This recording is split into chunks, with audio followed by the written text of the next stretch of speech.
Welcome to this week's Money Metals podcast, helping gold and silver investors during these treacherous times. Now, here's this week's market wrap with commentary and analysis from the company voted 2015's Precious Metals Dealer of the Year in the U.S., Money Metals Exchange. This is Mike Leeson with Money Metals Exchange, and it is my privilege now to be joined by Frank Holmes, CEO and Chief Investment Officer at U.S. Global Investors. Frank is a well-known market commentator and seasoned market analyst whose firm specializes in investments in the precious metals and natural resources sectors, among others. He's also the author of a book titled The Gold Watcher, Demystifying Gold Investing. Frank regularly offers his excellent market commentary at usfunds.com on his Frank Talk blog. It's a real honor to get a chance to talk to him today. Mr. Holmes, thanks for joining us. Well, thank you for inviting me and sharing some of my thoughts with your listeners. Well, I know you're a busy guy, and we've only got a short amount of time here, so I'll get right into it. First off, the big news this week was the FOMC meeting. Any surprises there for you? What did you make of their Wednesday announcement? No, there really wasn't. When we look at we do these mathematical models, in which I quite often publish on my blog, and I look at the stretch. I call it the stretch, like touching your knees to touch your ankles, and the move in the dollar was so great over the past 1 month and 60 trading days and the price of gold declined, but the dollar was so strong it had to correct, and I didn't believe it was going to happen, that they were going to raise the rates. I think that they have to be very careful. Exports are going to slow down, and I think there's other factors, so I expected what took place. You alluded to it there, but yeah, the biggest headwind facing the metals continues to be this unprecedented advance that we're seeing in the U.S. dollar as compared to the world's other unbacked currencies, of course. Do you see that coming to an end here? It sounds like you do, but will the continued issues over in the Eurozone and with the euro maybe extend that dollar rally a little further? What is your research telling you there? Well, I don't think it's going to turn yet, because what we have to take a look at for that fear trade, which is a key component driving gold, is not just the strong dollar. One has to look under the hood at the engine. Why is the dollar strong? Well, it's not a war. It's not a fear. The dollar is strong because it has the highest real rates of return today. Now, I think in the next 2 months, we're going to see the CPI number, which went negative, turn positive, and that will put a compression on what they call the real rates of return. So for your listeners, real rates of return is a key factor that drives the fear trade for gold. And what I mean by that is that what will the government pay you for a 5-year government bond? Take away the CPI number, and you either get a positive rate of return or a negative rate of return. A year ago, we had a negative rate of return. If you bought a 5-year government bond, you were locking, losing money. Now, it was plus 168 basis points. The gold will trade inverse to that. So whenever you have, in any country, you're seeing gold in euro terms exploding on the upside because interest rates are negative there. You're seeing gold in South African terms exploding because interest rates are negative. Japan, also 52-week highs, 3-year highs. Why? Because gold, negative real interest rates. America, without lifting interest rates, has the highest interest rates. You follow the mining sector very closely, of course, being a metals and natural resources guy. What is the state of the mining industry right now, given this prolonged period of suppressed metals prices? Are we going to see the production declines and reduced supply start to creep in? Because from a demand side, we still seem to have a significant appetite for physical gold and silver throughout the globe. So what do you think about a potential supply-demand gap existing here? I think it'll take time, but I do believe that we're going to start seeing it shrinking, like we're seeing it just fall off a cliff in South Africa. I think it will, continue. This we've had the peak is behind us. I see how the next quarter happens, but I think the biggest thing for these stocks is they're at all-time cash flow lows. When you do a cash flow multiple, looking at what they went up to 35 times at the peak in 2007 times cash flow, and now they're single-digit numbers. So gold stocks are very attractive. But what they have to do to become even more attractive is to get the discipline of return on capital model. And that's what the airlines was plagued with. They just grew for the sake of growth, and they never had a return on capital. and they were extremely volatile and problematic. Gold stocks, same thing. They just kept acquiring assets of very high valuations and then were unable to deliver them into production. So they've gone through this sort of catharsis, which I think is very positive and constructive. I don't think you're going to see new mines coming on stream at any rapid rate for several reasons, because the shareholders won't invest if the management's not going to have a return on capital. That's why many of the big cap gold stocks have lost. The CEOs have been fired. It's a record turnover, losing their jobs. So now the new CEOs coming in, they're much more disciplined, like CFOs, of that return on capital. You note in your book about the importance of having at least 10% of your portfolio dedicated to bullion or mining stocks.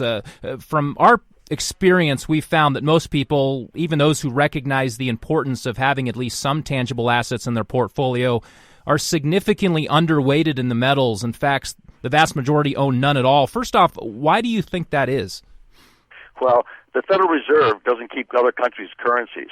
It keeps gold. So if they don't trust other governments' currencies, they only trust gold. Should an investor? I think that's a basic thought process. Two is that the math of markets is that there will always be imbalances between the monetary and fiscal policies.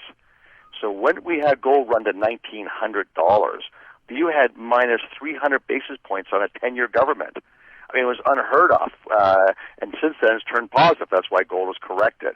So you will get these imbalances, and gold has these wonderful runs, and I think that having a 5% weighting in bullion and a 5% weighting in gold stocks, then the key here is to rebalance. And the reason why I share this with you and your listeners is because the DNA of volatility. The DNA of over any rolling 12-month period of bullion is about the same as the S&P 500, plus or minus 19%. It's 70% of the time gold can go up 19%, fall 19%. Same with the S&P, so it's a non-event. It's when it goes twice that rate. So when gold hit 1900, it was plus 30%, and that was time for a correction, which we've had.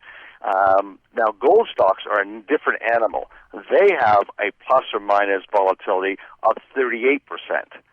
So whenever you see gold stocks down 38%, then they start becoming quite interesting. If they're down more than that, which we've had this volatility, where they fall 70%, the odds of them mean reverting, that is, rising 35%, is very, very high.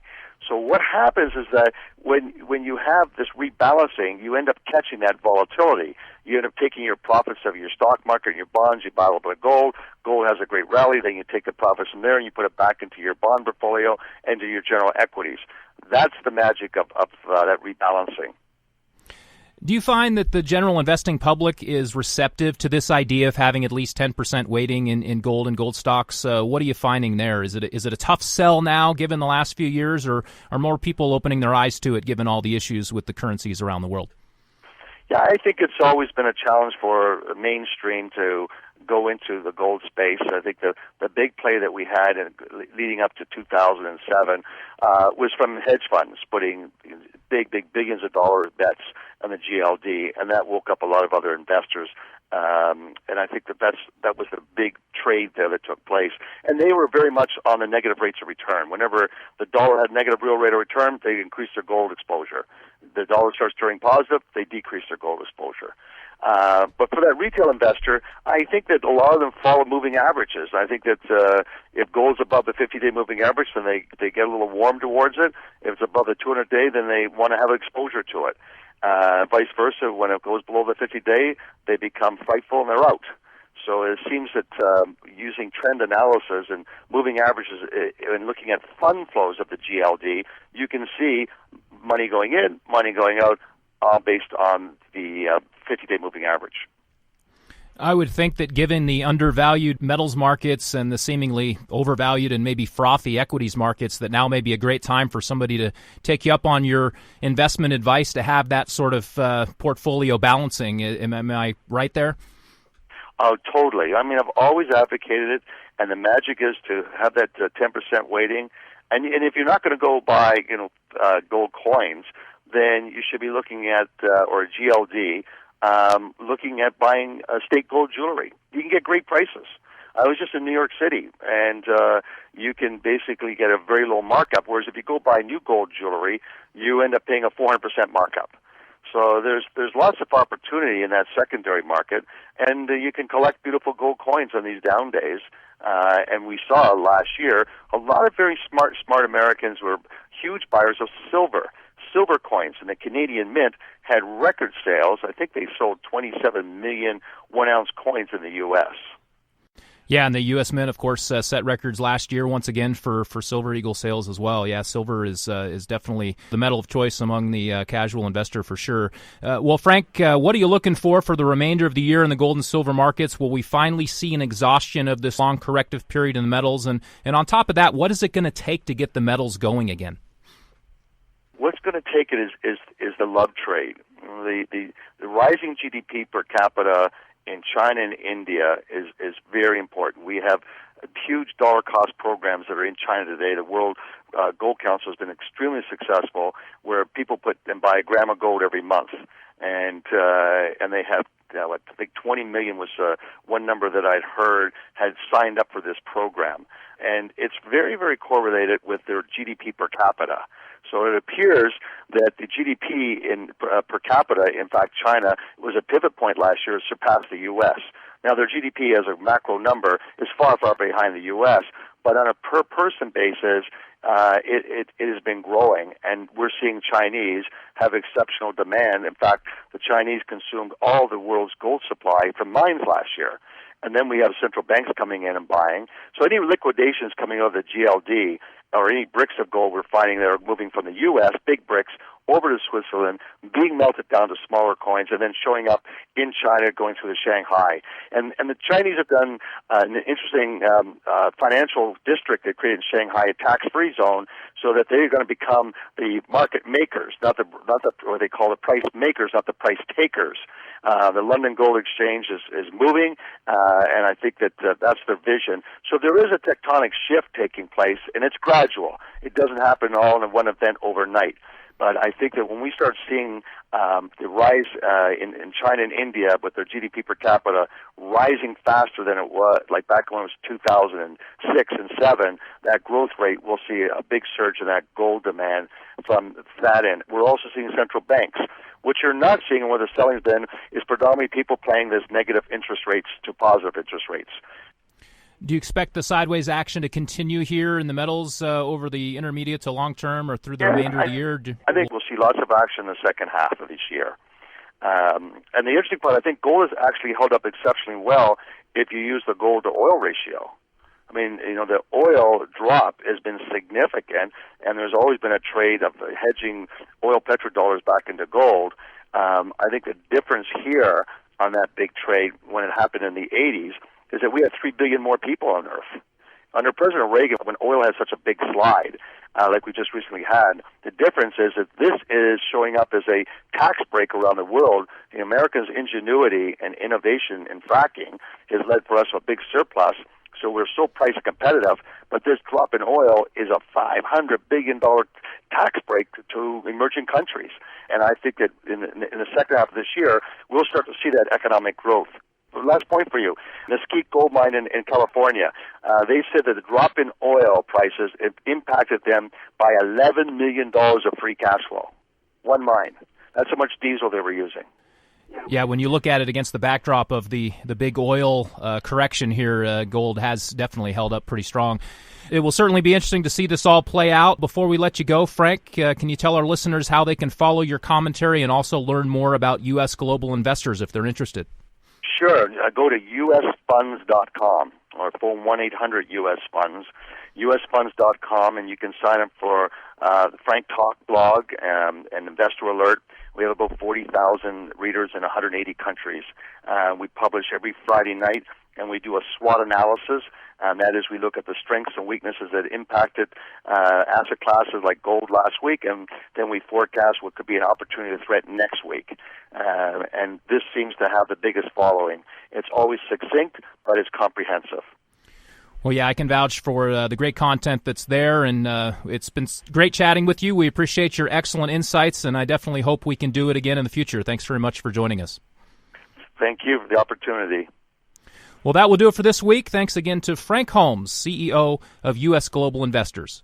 Check back next Friday for our next weekly Market Wrap podcast. Until then, this has been Mike Leeson with Money Metals Exchange. Thanks for listening, and have a great weekend, everybody.